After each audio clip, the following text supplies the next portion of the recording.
Eritrea, Eritrea, Eritrea.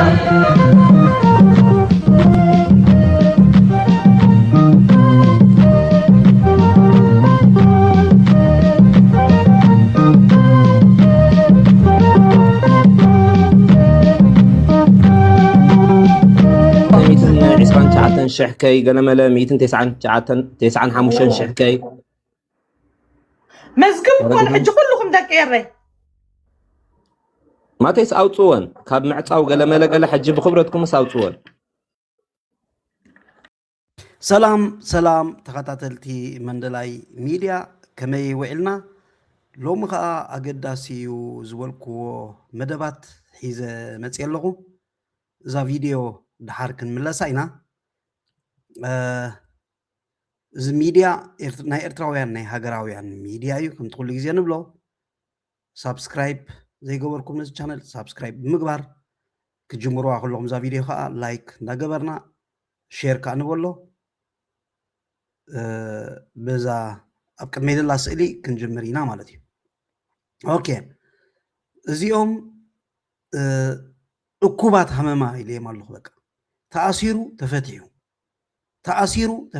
أسيرهم فتحهم ننحر علوم يمتأساسرو زلو مالتي بعلوم أسروهم بعلوم فتحوهم تحنتو جلة أسرهم تحنتو جلة فتحهم حجي لنك انتاي حجي نزحلو توم تأثيرهم نورو تفتحهم يلوم ينزحوا له أبز حجي تزرق سنة يزبالي يرئي لهم تي أبومبر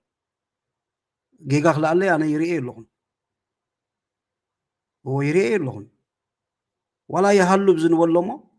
انتاي حجي تاي تعلاما تأثيرهم تفتحهم انتاي تعلامهم كرد أني كرني ناتمن إساي نخمن ويلوميم كيروس كي ترفع اللوم سوء مابزي كيروس قدم سوي قومو إيوم مسؤوم يلن كيروس اتا تخاري والو لبار أب أي جات قوحم زوعل زلو كسا باسبورت دمول سلو مغنياتو باسبورت تمنت إيدي كيروس أصفا مسكينا كيروس باسبورتو تمنت إيدي زفوت حتو قينهم نزز يفتحوه زي جون بلاش نحاد حبرة سبملو أبغاس اتينا كانك أتصلوينا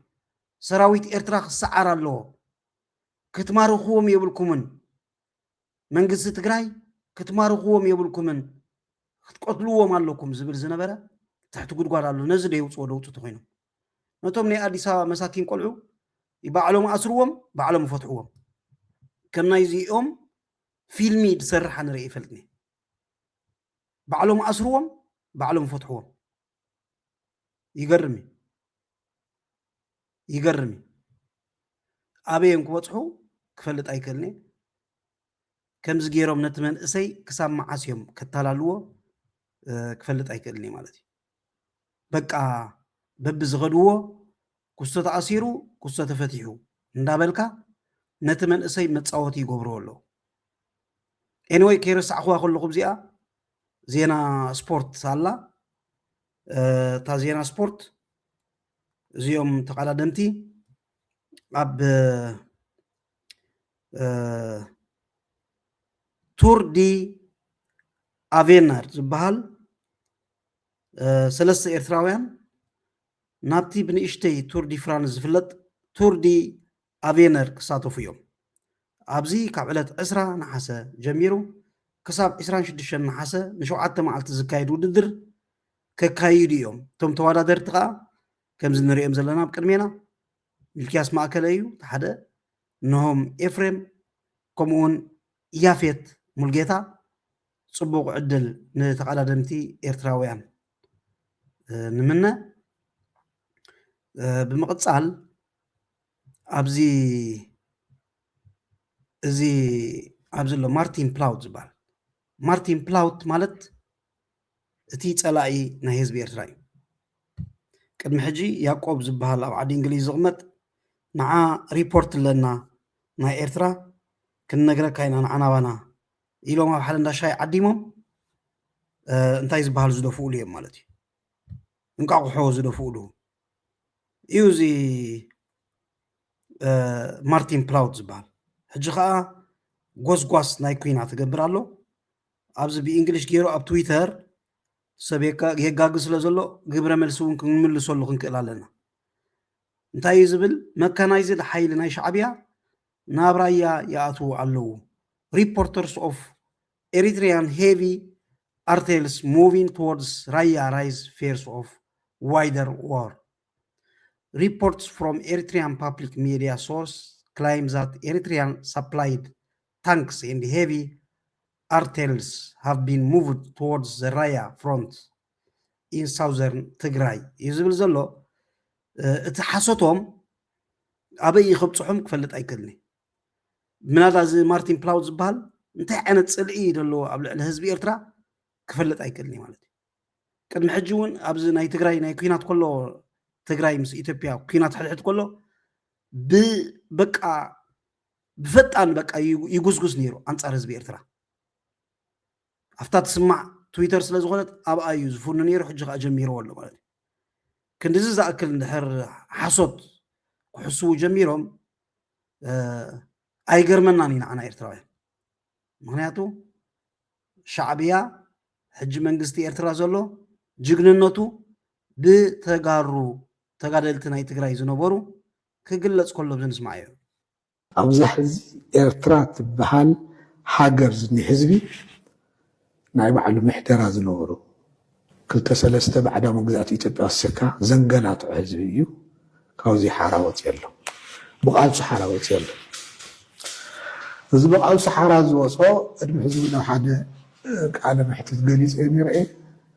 زخاني هون حيال يزبل تأطو كبولا زخيل سلا زينا برأيو بعوات تدابل هزي إرتراس بقالشو يمسيوكو كان مجابها مجمارا قال سنيرو جابها مس جمرت قال سقصيلو هزوا حيلتات مصيو هزوا جنبار كوينو جابها هزوا جنبار قصيل توشت نور غونصات مسانا توسيخو حالفو كيدو هزوا جنبار እና ሞርሖ ኤርትራ ተዓወቱ መቀፀልታ ናይ ተቅም እዮም ዝነበሩ ቃልስታት ምሎ እዚ ቃልሱ እዚ ጠጠው ከብሎ ዝኽእል ሓይሊ ተዝነብር ሕዚ ኣዲስ ኣበባ ኮይኑ ዘሎ ዝፍክር ሓይሊ ወሲካ ጠጠው ከብልዎ مخال نيرم جنيه كان يقدس ما يتقرأ كاستوسيو نبعلو خم حدر زي المنقست أو سرعة إثيوبيا فرخ يلو إثيوبيا أو تقلالا ما نبتان حدا جاوز حنينا مناتو تقول سين كبيجي نيرو صار حزبي التحساسب أزمرحو عمد عراي فاشيشتاو سرعة سرور يلو تبحيل حيز وزن غرا مجزأته هاجر كعا مرحك على النير إرتراس نمعلا حارة توز غاب مقبار حليفو تمعبل ناو كالي من بساب قرأي ميجر جنرال كنف دانيو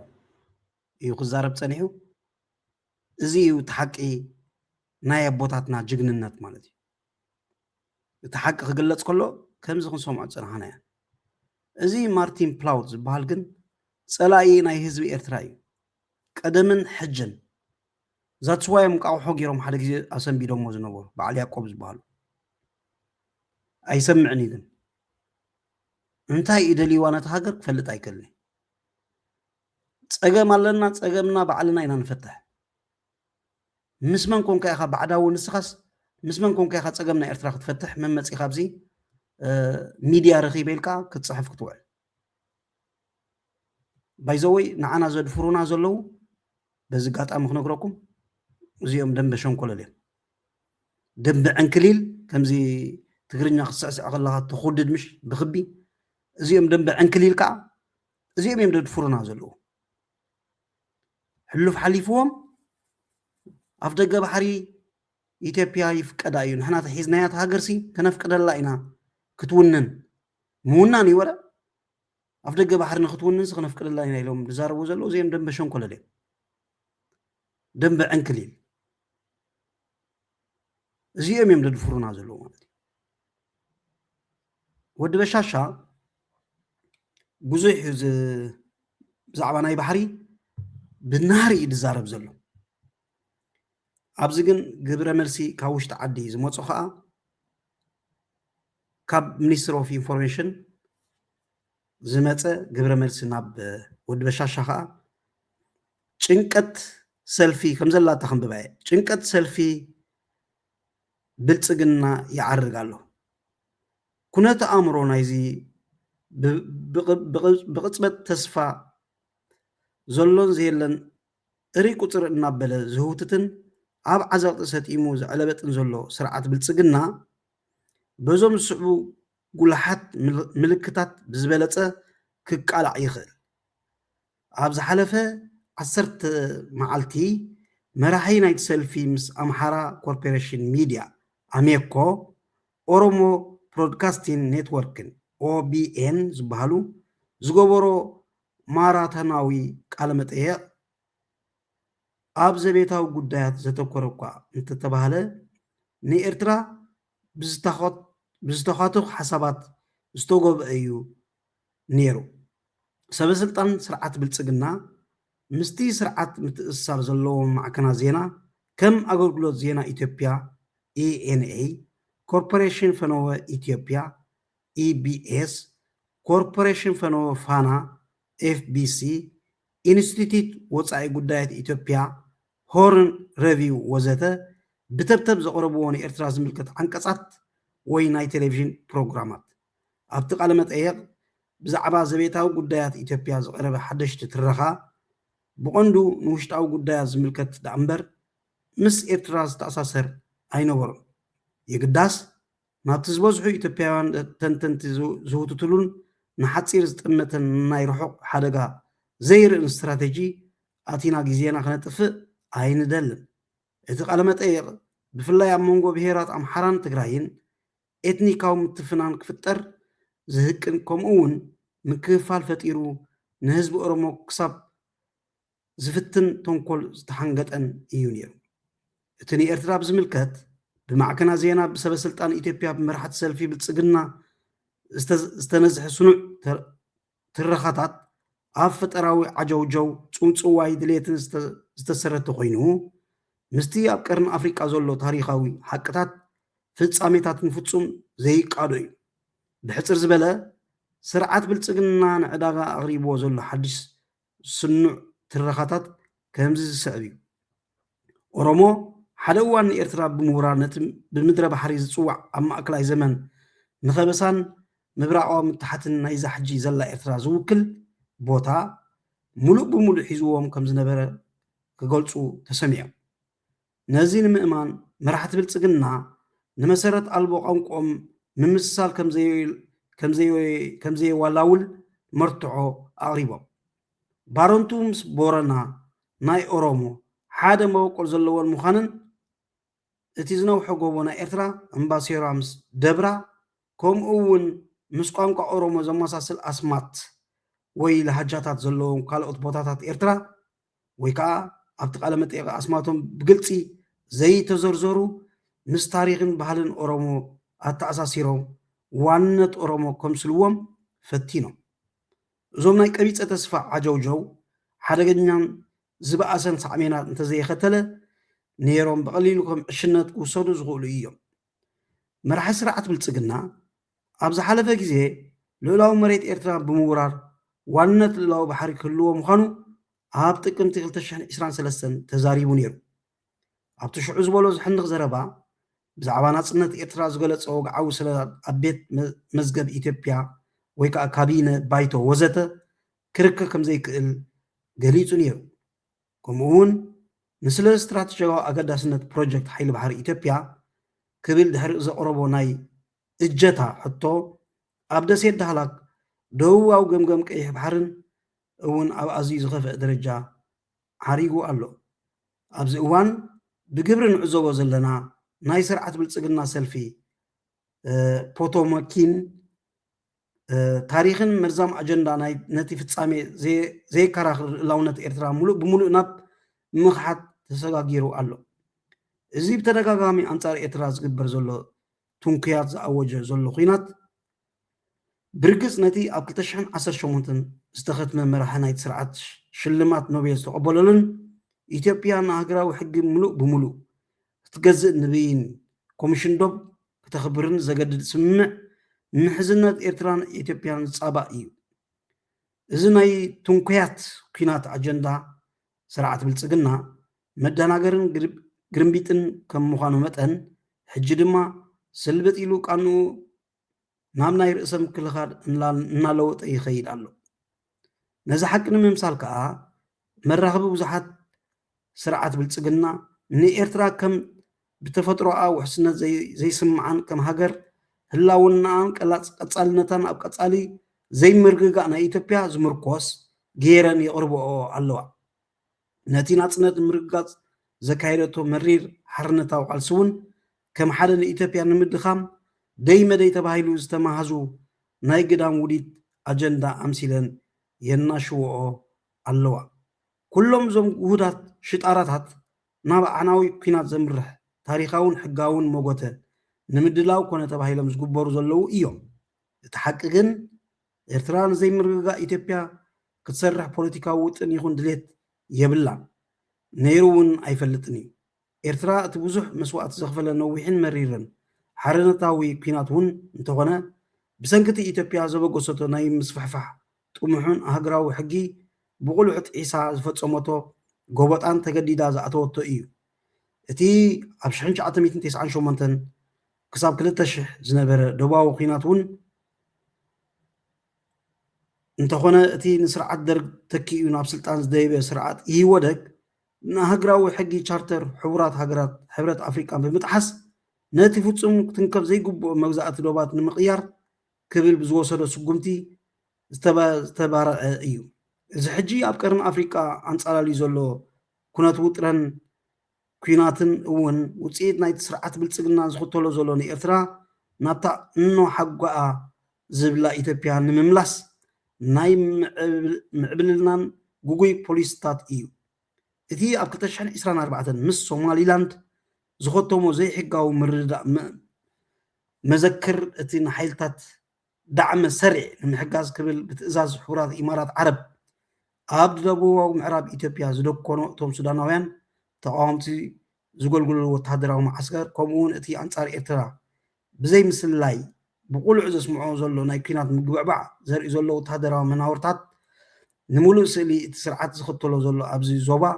ዘይምርግጋእ ዝፈጥር ናይ ዕቡዳን ፖሊስታት ዘንፀባርቕ እዩ እዚ ከዓ ንኣቓልቦ ህዝቢ ኢትዮጵያ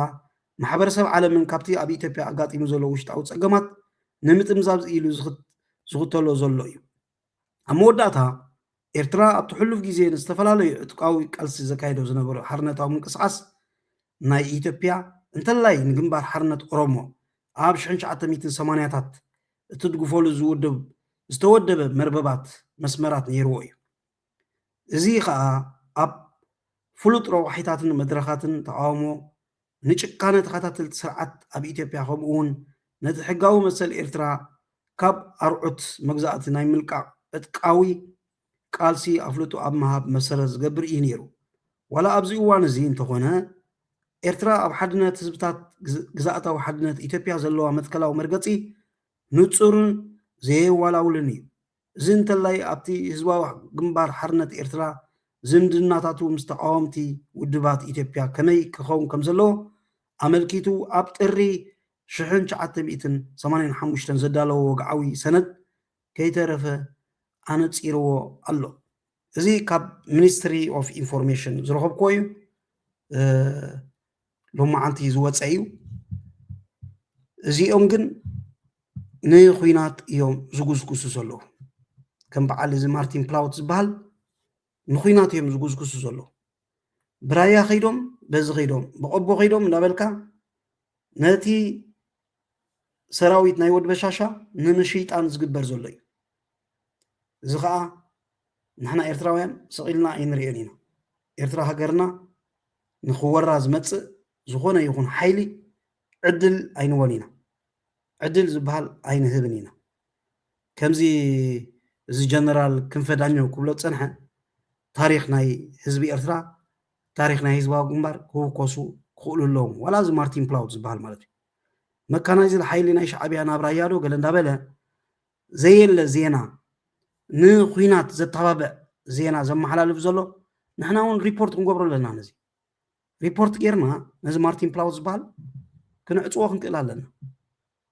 ደው ከብሎ ኣለዎ ማለት እዩ እዚ ናይ ኩናት ኣዋጅ እዚ ናይ ፅንተት ኩናት እንድሕር ተላዒሉ ክንደይ መንእሰይ ክጠፍእ ክንደይ ቆልዑ ክዝኽትሙ እዮም ክንደይ ኣዴታት ክዝኽትማ እየን ስለዚ ደው ክነብሎ ክንክእል ኣለና ምክንያቱ ኩናት ረብሓ የለን ካብ ኩናት ረብሓ ዝበሃል ስለዚ የለ ደው ክነብል ክንክእል ኣለና ቴንኪው ኣብ መወዳእታ ሎሚ ሰይቲ ጣኒቆ መፅያ ንእሽተይ መብርሂ ሂባ ኣብ ቲክቶክ ኣብ ናይ ሞኒካ ማለት እዩ ንእሽተይ ክንሰምዒና ካብቲ ዝበለቶ ኣፍ ከምቲ ኣብቲ መእተዊ ዘረኣኹኹም እቶም ፍቆድኡ ናይ ጣኒቆ ኣውሪድኩሞ ዘለኹም ቻነላት ብጀካ ቶም ድገዛእኹሞ ገዚእኹሞ ስለ ዝኾንኩም ምስኦም ኢኹም ክትረዳድኡ እቶም ብኢደዋንንኩም እቲኹሞ እሞ ንሱ ኣብ ቻነሉ ደርፉ ክፅዕን ተደለየ ኮፒራይት ኢሉ ድሕዞ ዘሎ ብክብረትኩም ኣውፅዎ እንድሕር ዘይተውፅዎ ኮንኩም ካልእ ስጉምቲ ክውሰድ እዩ ማለት እዩ ብክብረትኩም ተውፅዎ ብምልኣትኩም ቶም ናይ ጣኒቆ ኣውሪድኩሞ ዘለኹም ብዘይናቱ ኣፍልጦ ማለት እዩ መዓት ቻነላት እየን ኣብዚ ይገልፅዎ ነይሮም ዓንተወይ መዓት ቻነላት እየን ወላ ንእሽተይ ኣብዚኣ ክንርኢና ራእዮ እንተን ቻነላት 1.8 ሚልዮን ትሪኣ ኣለኸ ክንደይ ሰብስክራይብ ኣለዋ እዚኣ ኸ ካይና ኣነቲ ኣብኣ ከሎ ይሰዲድለይ እንታይ ትብልታ ቻነል ሽማ ቫይብ ቲጂ ሰደ ሰብስክራይብ ኒው ኤሪትሪያን ሙዚክ ተመስገን ጣኒቆ حجس بخمس حدا وحمش كم زت تخيدس هذا نومادس ميديا اسران كلتن سبسكرايب دلوا سلازم حجز زون فري دبالكم زلكم قال مالا بفلاي كمان دحر بليعكم لو قينكم سلس دولان سويتو كومنت راح زي كونه كاب تي ميديوم كوصو خللو زي راح تصلو زي نبروتهم أو يأتيهم كندي عمل زبال علو نسو حجي تا channel لو خنك أسا دليو زأتون درفي زأتون درفي كوبي رايت يلو حزولو دفرتي ولا أنا بقدامي أدفرتايز قبرو نزانا يقوان أنا إشتي ناي 3 سكند أسمعي كوبي رايت يلو معيزومو أبزناتي كي تلف مالتي إيميلو من قالن سيدو مليالو نتوم نعم نزيوم حواتناو سيدو لهم يرينا معناتو كنغروهم سلو زلوهم እንዳጣኒቆ ሰሪዶሎም ነይረ ይብዛሕለፍ ሕጂ ኣብ መወዳእታ ቅድሚ መደብና መወዳእና ህዝባዊት ዝኾነ መልእኽቲ ይሕሊፋላ ኣብ ማሕበራዊ ሚድያ እውን ኮለል ብላሎ ፍቆዱ ንስማዓያ እንታይ እያ ትብል ዘላ ከምኡ እውን ምስጋና እዩ ናይቲ ናይ ጣኒቆ ህዝቢ ኤርትራ ዝሓገዞ ምስጋና ኣለዋ ሓደ እውን ቅሬታ ስለ ዘሎ ፅን ኢልና ንስማዓያ ببيئلهم سقيلهم تشكن إسران سلستان حنسب تزارهم مستزار صنح تشكن إسران سلست نعاخ عبيعي بقى صنح بلو انتي تقبر مسيلك مجمري عشم كتنقري يوم بعلت بيتم وخان كتنقري يوم أجغي شمي هزباو التسفاي بحال بعلت بيتو نتمسغن قبر سلاسة ጣኒቆ مالتيو بز أقاطع مالتيو كم زبالكون بملؤ حزب إثيوبيا يكون حزب إرترا كله أبغوننا زخانة بملؤ بعبي مسجانا خنجبرينا كم مسجونهم بز أقاطع منا بمونيكا سلزمت أخوها أنا أجر من قدي كم مسجونهم بز channel تقوينا خاني كلتشحن إسران سلسن تخفيتا سبي مخسبت بالchannel مجزء وان النوتو كوبرايت نداتا بهلا السجاب حجي 4000 فيو مأخل أبيع سجاب زحج مالتيو بتي يخدو كوبرايت التحازو بتببي إيدو سب بملؤ تسعينوا بزعبا إذناي جاك لو ما عنتي زرزارة بخاء جاك مالت بلك عتحكي نتمسجن زوبو قصو بقون زوبو جيرو زوبو قصو سبيو ዋንነቱ ግን ኣይኮነትን ናይ ተመስገን እያ ዋንነት ስጋብ ዝሕጂ ከዓኒ ሕጂ እውን ኣብዚ ምስ መፃና እውን ድሕሪ ክንደይ ዓመት እሱ ብኢትዮጵያ ስለ ዘለውን ብቴሌፎን ተራኺብና ስጋብ ሕጂ ኣጆኻ ዝብሎ ዘሎ ሰብ እዩ ኣነ ግን ንተመስገን ፀላእ የብሉን እንዴ ድብል ነይረ ሓደ እዝርጋ ኣለም ዝበሃል ሎማዓንቲ ተዛሪብ እዚ ዘረባ ተዛሪብዎ ደሎ ግን ሓደ ካብቶም ክትስእ ደይደልይዎን ተመስገን ፀላእ ተመስገን ምዃኑ በዛ ኣጋጣሚ ክገልፅ ይደሊ ተመስገን ወሸለተ ሲኡ ወሸለተ በጊሱስ ኣከንዳ ኣጆኻ ከምቲ ህዝቢ ማንም ሰብ እሱ ትማሊ ኣብ ኣስመራ ምስኡ ዝነበረ እዩ ማንም ሰብ እኳ ኣጆኻ ዝብሎ ደሎ ሰብ ኣጆኻ ክብል ምስ ተበገሰ ኣይኮነን ከዓ ካብ ምንታይ ተበጊሱ ጃክ እውን ኣነ ሕጂ እዚ ምስ ረኣኹ እውን ተመስገን ኣዲ ሕማሙ ድሮ ኣበጊስዎ ሕጂ እውን ከም ድሓርቕ ኣብ ድሕሪት ከም ድምለስ ከማን ሕጂ ኣቢልዎ ፀኒሑ ጃክ ግን ምስ ደወልና ኣሎ ኣጆኻ ኢሉ ሕጂ እውን ኣብ ጎኒ ኮይነ ኣነ ኣይበልኩን ኣይተዛረብኩን ኣነ እዚ ዘረባ እዚ ኣይተዛረብክዎን ኣነ ወሸለተ ሲእኻ ተመስገን ኣነ እዚ ክዛረበሉ ከማን ኣይክእልን እየ ኢሉ ሕጂ ክዘራረቡ ፀኒሖም እንህላ ከማን ሞራል መሊሱ ይብዎን ተመስገን እቲ ርግኣለም ግን ካበይ ኣምፂዎ ሞኒካ ኣይፈልጥን ያ ድሓናት ሰኢሊ ያ ኣክቹዋሊ ይርግኣለም ጌታቸው ከይከውን ጌጋ ክላለይ ሕጂ ሼር ክብልዎ ከዓ ስለ ዝረኣኹ ስእሊ ናይ ይርግኣለም ጌታቸው ገይሮም እንድሕር ዝኾነ ዘይምርዳእ ኣሎ ወይ ከይተረድአካ ተዛረብካ ተሎ ይርግኣለም ደው ኢልካ ምርዳእ ክድልየካ እዩ መሳርሕቲ ስለ ዝነበርኩ ምስ ጣኒቆ ብቐረባ ከዓ ንስኻ ትፈልጦ ስለ ዝነበርካ ደው ኢልካ ምርዳእ ክድልየካ እዩ ምክንያቱ ሽምካ ተላዒሉ ኣሎ ገለ ተዛረብካ የሎ መስለኒ ናይ ጃክ